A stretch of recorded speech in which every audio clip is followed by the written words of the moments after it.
Okay. Hello students, तो चलिए हम अपना टॉपिक आगे कंटिन्यू करते हैं। तो चलिए ओके, अगर हमें अकाउंटिंग प्रोसेस के बारे में पता करना है तो इसका मतलब होता है कि जो भी हमारे अकाउंट्स हैं उनको हम किस तरह से रिकॉर्ड करते हैं। तो सबसे पहले आप लोग यहाँ पर देखेंगे, just like the first is identifying financial transactions. जो हम ऑलरेडी देख चुके हैं कि जो भी हमारे पास ट्रांजेक्शन फाइनेंशियल नेचर की होंगी उनको हम यहाँ पर आइडेंटिफाई करेंगे। आइडेंटिफाई करने के बाद हमें उनको रिकॉर्ड करना है, देन उनको क्लासिफाई करना है अलग अलग कैटेगरीज में, देन उनको समराइज करना है। ठीक है, देन उसके बाद हम एनालाइज करेंगे, इंटरप्रेट करेंगे और उसके बाद कम्युनिकेटिंग दैट, जिससे वो इंफॉर्मेशन जिस जिस लोगों से या जिन किसी से भी वो रिलेटेड है उनसे हम उसके बारे में बात करेंगे। जस्ट लाइक आर मैनेजमेंट, जो इस फर्म को चला रहे हैं, बिजनेस चला रहे हैं, या जिससे हमने लोन ले रखा है फाइनेंशियल इंस्टीट्यूशन से, ठीक है, या कंज्यूमर्स से जो हम अपना रिव्यू लेते हैं। तो ये सारी चीज़ें हम कहाँ पर देखने वाले हैं, कम्युनिकेटिंग में। So here we are having branches of accounting. तो हम ब्रांचेस ऑफ अकाउंटिंग के बारे में देखने वाले हैं। तो यहाँ पर हमारे पास है financial accounting, cost accounting and management accounting. Let's start our financial accounting. Financial accounting is a branch of accounting which records financial transactions and events, summarizing, interprets them before communicating the result to the user.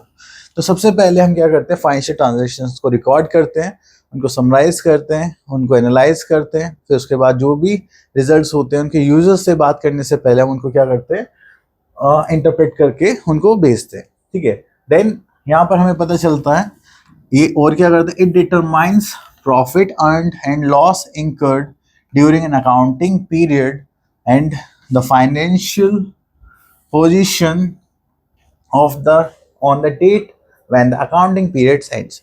तो जो भी हमारे पास पूरे through out year में जो भी हमें profit हुआ है या लॉस हुआ है, ठीक है, at the end of the year हम ये पता करते हैं कि हमें कितना प्रॉफिट हुआ था और कितना लॉस हुआ है। उसके बाद जो एंड प्रोडक्ट होता है वो फाइनेंशियल अकाउंटिंग में हम यहाँ पे क्या देखेंगे, that is profit and loss account for the period ended and the balance sheet on the last day of the accounting period. तो यहाँ से आपको दो बातें पता चली कि हमें मेन फोकस किस पे करना होता है, प्रॉफिट एंड लॉस अकाउंट पर, एंड दूसरा बैलेंस शीट पर, क्योंकि पूरे साल हमने क्या बिजनेस करा है, उसमें कितना प्रॉफिट हुआ है, कितना लॉस हुआ है और लास्ट में हमारे पास कितना बैलेंस बचा है, तो हम कहाँ पे लिखेंगे, अकाउंटिंग, फाइनेंशियल अकाउंटिंग में, sorry. Next here we are having cost accounting. तो कॉस्ट अकाउंटिंग बेसिकली रिलेटेड है हमारी कॉस्टिंग से, कि जो भी हम प्रोडक्शन करते हैं उसकी कॉस्ट कितनी है, ज़्यादा है या कम है, उसकी कॉस्ट को कैसे मेंटेन करा जा सकता है, या उसकी कॉस्ट को आप कैसे कम कर सकते हैं। ठीक है, so next we are having cost accounting.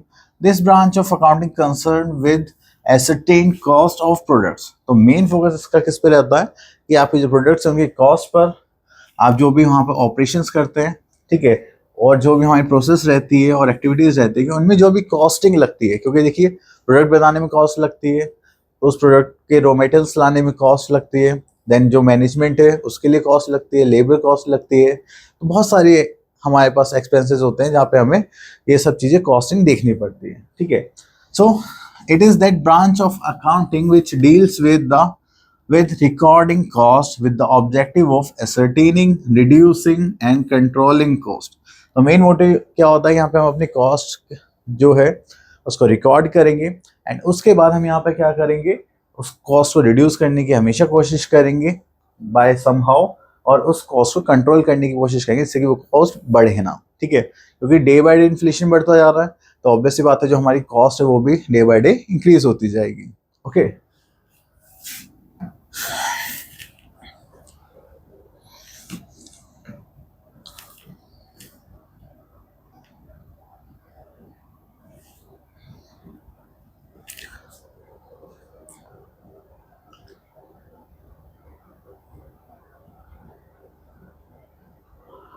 Okay, so next here we are having management accounting. Management accounting is the most recently developed branch of accounting. It is concerned with generation accounting, information relating to funds, cost, profits. तो जहाँ पर हमें क्या करना है, एक management accounting में एक ऐसी चीज़ हमें यहाँ पर करनी होती है कि जो भी इंफॉर्मेशन रिलेटेड होगी किससे, फंड से, कॉस्ट से, प्रॉफिट से, ठीक है, उसको हमें क्या करना है यहाँ पे डेवलप करना है। Then as it enables the management in decision making. तो ये जो हमने मैनेजमेंट रखा होता है top level, low level, middle level, तो वो क्या करता है, डिसीजन मेकिंग में हेल्प करता है। We may say that the management accounting addresses the needs of single user group, that is management. तो मैनेजमेंट अकाउंटिंग से हमें यहाँ पे पता चलता है कि जो भी हमारा ग्रुप यहाँ पे काम कर रहा है वो हमारे वर्क को लेकर सही डिसीजन ले पा रहे हैं, नहीं ले पा रहे, तो वो क्या होती है, हमारी management accounting. Okay, next here we are having book keeping. अगर हम बुक कीपिंग के बारे में बात करें तो बुक कीपिंग क्या होते हैं, चलिए देखते हैं। Book keeping is an art of recording the books of accounts. तो आपने जो ट्रांजेक्शन्स रिकॉर्ड करी हैं तो उनको रिकॉर्ड करने के कार्ड, क्योंकि आप कैसे भी रिकॉर्ड नहीं कर सकते, आप उनके सिस्टमेटिक वे में क्या करते हैं, रिकॉर्ड करते हैं, ठीक है। Of the of accounts of the monetary aspects of commercial and financial transactions। तो यहाँ पर बुक कीपिंग में जितने भी आप ट्रांजेक्शन्स रिकॉर्ड करते हैं, ठीक है, वो पहली बात किससे रिलेटेड होती है, मॉनेटरी एस्पेक्ट से रिलेटेड होती है, मनी से रिलेटेड होती है। तो उनका मेन काम क्या होता है कि कमर्शियल फाइनेंशियल ट्रांजेक्शन्स को ही हम रिकॉर्ड करते हैं।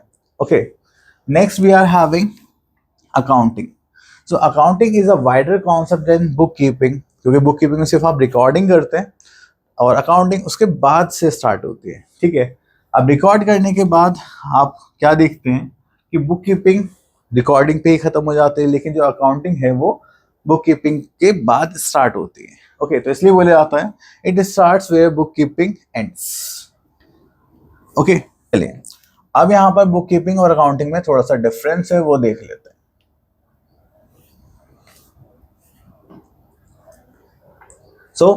सबसे पहला आता है हमारे पास basis bookkeeping in accounting. तो सबसे पहला देखते हैं scope. So bookkeeping is concern with identifying financial transactions, measuring them in money terms, recording them in the books of accounts and classify them. ठीक है, तो यहाँ पर हम क्या करेंगे, उन्हें रिकॉर्ड करेंगे और क्लासीफाई करेंगे। यहाँ पर बुक कीपिंग का काम क्या हो जाता है, खत्म, finish.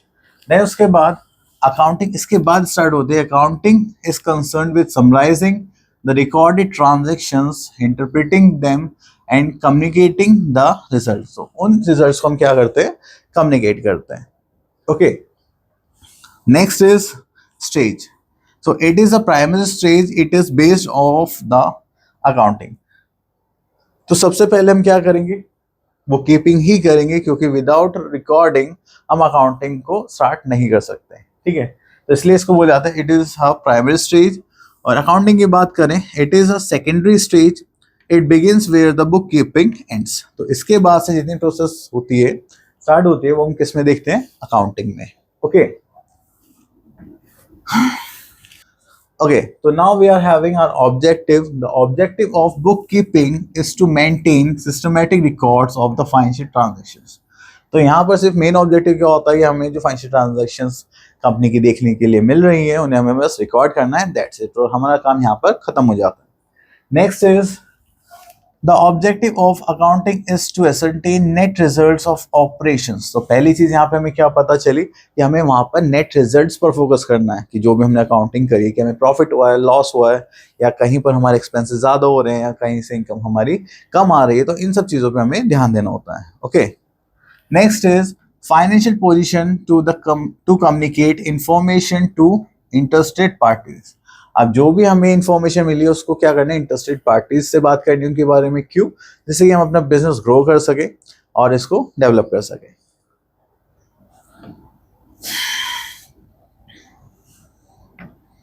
Next is nature of job. अब देखिए नेचर ऑफ जॉब क्या है, that is this job is routine in nature, मतलब ये आपको एक सर्कुलेशन में करनी पड़ती। Next is accounting, this job is analytical and dynamic in nature. तो इसमें हमें सिर्फ क्या करना होता है, एनालाइज करना होता है, ठीक है, जो भी हमारे पास ट्रांजेक्शन होती हैं। और उसके बाद जो भी हमारे यहाँ पे नेचर होता है वो डायनामिक होता है, मतलब चेंजेबल होता है, कि हम इसको कभी भी कर सकते हैं, ठीक है। ऐसा नहीं कि इसे सर्कुलेशन में करना होता है, 2 मंथ्स के गैप पे, 3 मंथ्स के गैप पे, या फिर 6 मंथ्स के गैप पे हम इसको कर सकते हैं। Next is performance.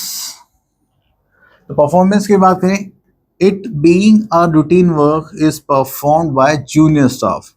तो इसको कौन परफॉर्म करेगा, हमारे पास जूनियर स्टाफ, ठीक है, जो लो लेवल के पर्सन होंगे।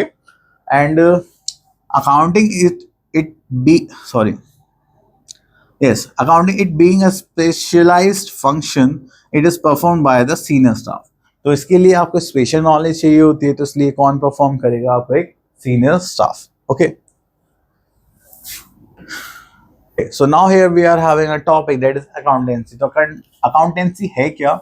तो that is accountancy is a systematic knowledge of accounting, that is it explains how to deal with various aspects of accounting. तो यहाँ पर हमें बताया जाता है कि accounting के जो अलग अलग methods होते हैं, aspects होते हैं, उनसे आप कैसे deal कर सकते हैं. It educates us how to maintain the books of accounts and how to summarize the accounting information and communicate it to the users. तो जो भी अकाउंटिंग का प्रोसेस होता है वो हम यहाँ पर देख पाते हैं कि हमें वो कैसे चीजें मेंटेन करनी है. ओके, नेक्स्ट चलते हैं हम अपने यहाँ पर, that is accounting and accountancy. तो आपने दोनों ही टर्म सुनी होगी. अकाउंटेंसी तो अभी हम पढ़ के आ रहे हैं. सो यहाँ पर अकाउंटेंसी के लिए बोला गया है that is it is a knowledge where as accounting is the action और प्रोसेस. तो अकाउंटिंग क्या है? यहाँ पे एक एक्शन का काम करता है और एक प्रोसेस का काम करता है. So accounting process is carried out on the basis of rules and principles framed by the accountancy. तो accountancy जो भी rules and principles बनाता है उसके अकॉर्डिंग हमें अपनी accounting process करनी होती है. Thus it may be said that accountancy is a knowledge of accounting and accounting is the application of accountancy.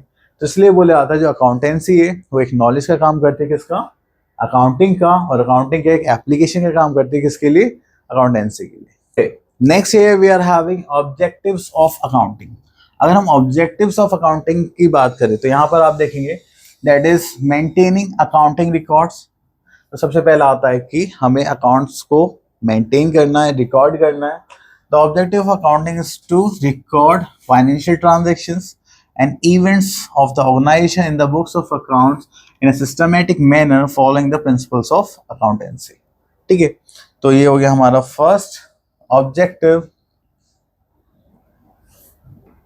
Next चलते हैं हम, that is determining profit and loss. तो सेकंड मोस्ट इंपॉर्टेंट वर्क जो होता है हमारा दैट इज कि हमें प्रॉफिट एंड लॉस निकालना है थ्रू आउट द ईयर कि हमने जितना काम करा होगा. चलिए, next is another objective of accounting is to determine whether during the accounting period the firm has earned a profit or incurred a loss. कि firm को during accounting period profit हुआ या loss हुआ. Then for this purpose a statement called income statement or trading and profit and loss account is prepared. So यहाँ पर हमारे पास दो चीज़ होती है जहाँ से हमें पता चलता है. एक होता है income statement, ठीक है, and the second thing we are having that is profit and loss account और trading account. तो यहाँ से पता चलता है कि हमें कितनी रेवेन्यू जनरेट हुई थी और कितने एक्सपेंसेस हमने करे. तो सब कुछ मिलाने के बाद एक्सपेंसेस और इनकम में से एक्सपेंसेस माइनस करने के बाद हमें क्या प्रॉफिट हो रहा है या लॉस हो रहा है. So revenues resulting from the transactions of the period are recorded in the credit and expenses in the debit.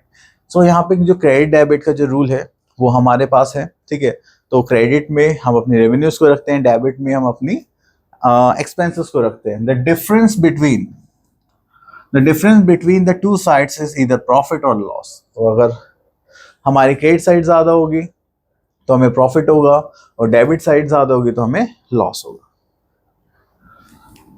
Next is third point that is determining financial position. तो फाइनेंशियल पोजीशन डिटरमाइन करने के लिए अब यहाँ पे हमें क्या करना है, हमें बनानी पड़ेगी बैलेंस शीट. ठीक है, ये देखिए बैलेंस शीट में दो साइड्स होती है हमारे पास. एक साइड में हम लिखते हैं लायबिलिटीज और एक साइड में लिखते हैं हम एसेट्स. तो हमें इनको ही कंपेयर करना होता है. ठीक है, तो चलिए देखते हैं. Another objective of accounting is to determine the financial position that is known as it is known from the balance sheet. And the financial position of business is relevant for the users of financial statement as it is the income statement और profit and loss.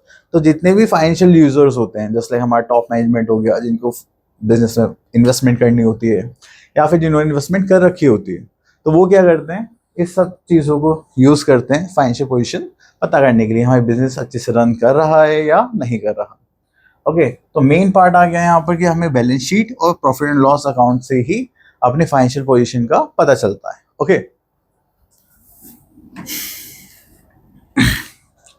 Next is facilitating management. तो management को facilitate करने में भी हमारे accounting help करता है। कैसे करता है चलिए वो देखते हैं। The management often requires the financial information for decision making. तो कुछ भी हमें डिसाइड करना है, किसी भी बारे में डिसीजन लेना है, तो हमें क्या चाहिए? फाइनेंशियल इंफॉर्मेशन चाहिए। वो कौन प्रोवाइड करता है? Accounting.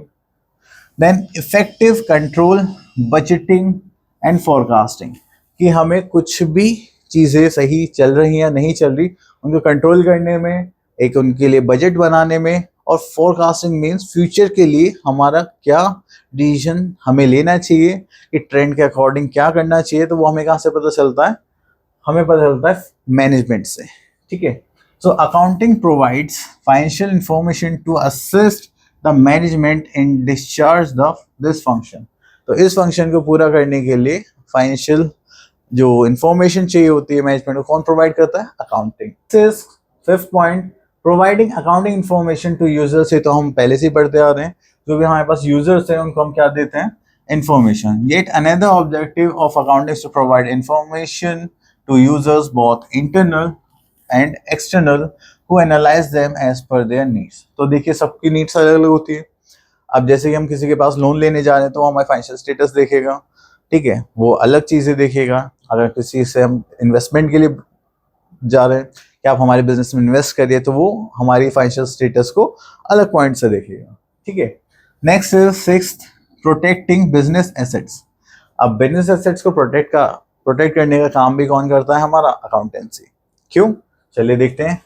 Another objective of accounting is to have records of assets owned by the business, and accounting maintains the record of assets owned by the business which enables the management to protect them and exercise control। तो अब management उसको कैसे बचा सकता है, उसको कैसे grow कर सकता है। ठीक है। अब ऐसा तो नहीं हमने कोई एसेट ले ली कि उसके ऊपर कुछ भी प्रॉब्लम नहीं आ सकती। तो उन सब चीज़ों का रिकॉर्ड हम रखते हैं। ठीक है। और उसको हम मैनेजमेंट को शो करते हैं कि देखिए ये हमारे पास एसेट्स हैं, तो इनकी वैल्यू इतनी हो चुकी है, इतनी कम हो रही है। अब देखिए कभी कभी क्या होता है, हमें किसी एसेट्स की वैल्यू बढ़ रही होती है, तो वो हमें पता होना चाहिए जिससे कि हम उसमें भी क्या कर सके? प्रॉफिट मार्जिन ऐड कर सकें। ओके। और अगर आपको पता चलिए आपने कोई एसेट्स ली थी या कोई प्रॉपर्टी ली थी, उसकी वैल्यू कम होती जा रही है, तो अगर आप उसको अभी सोल्ड आउट कर देंगे तो आपको कम लॉस होगा, और कुछ टाइम बाद सोल्ड करेंगे तो उसकी वैल्यू बहुत ज़्यादा कम हो जाएगी। ठीक है। तो ये सब कौन बताता है हमें? अकाउंटेंसी।